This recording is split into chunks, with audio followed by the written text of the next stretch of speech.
We're going to talk tagline.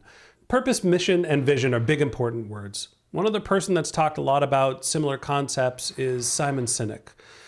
Talk tagline with me and react to his advice to marketers in the tagline, which is start with why. I think why and motivation and intention and genuine, impactful value are all part of the same idea, right? He's not wrong. He's a university professor, and I love that he's achieved such great success. A tagline should be a simple, catchy articulation of what you're promising the marketplace. I think BMW does a great job. Everybody knows BMW. Ultimate driving machine. Personally, BMW is not my ultimate driving machine, but for people who are enthusiasts, man, it's their ultimate driving machine. They love to geek out on it. They love to get together with other BMW enthusiasts. You could feel every pothole in the road. I don't understand it.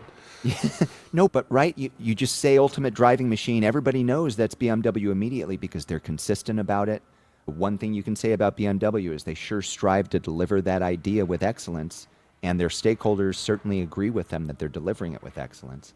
I think that the idea of start with why, the example that always comes to mind is from Simon Sinek's sort of old famous video comparing Apple versus Dell, where Apple sells the idea of the personal computing device, but the purpose of it is that it's going to help you be creative. And Dell sells a box with RAM and hard drives. And which one do you want? One that's going to help you solve your problems, or one that has RAM and hard drives? I think the market has clearly spoken.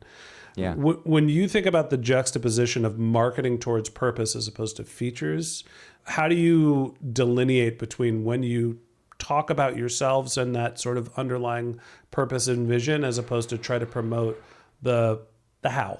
The features all add up to the how and the why. If you shortcut things and move straight to the features, like Dell. Okay, your example of Dell. Dell back in the day. Dell made computers that were affordable, and they promoted making computers that were affordable.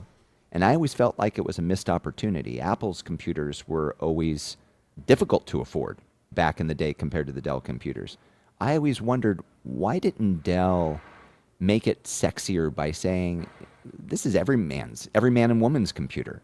We're inclusive about computers. We're empowering because our computers are accessible. I haven't thought about this in a while, but my sense was always that there was a better angle of accessibility or empowerment or something more of we want to make this possible for everybody. And if Dell had done that, you would have sexy, expensive battling against, we just want to do this for everybody. And things might look differently today in terms of where Dell is in the marketplace. I would argue that Dell is not a failed brand at all. I don't want to give that impression, but I do think there was always opportunity. Hey, you know what else? Let's juxtapose Microsoft with Apple, right? And the trajectory of those two brands.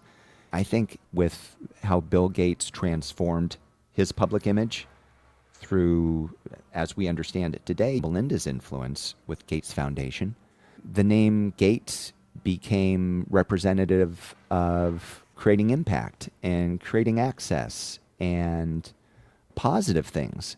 And if Microsoft, instead of focusing hardcore on features and geeking out about features, had seen the opportunity with accessibility and empowerment and hit on that harder earlier with a commitment to things like the Gates Foundation, more aligned with Microsoft earlier on, they might have gotten to where they are now earlier, and things might look different.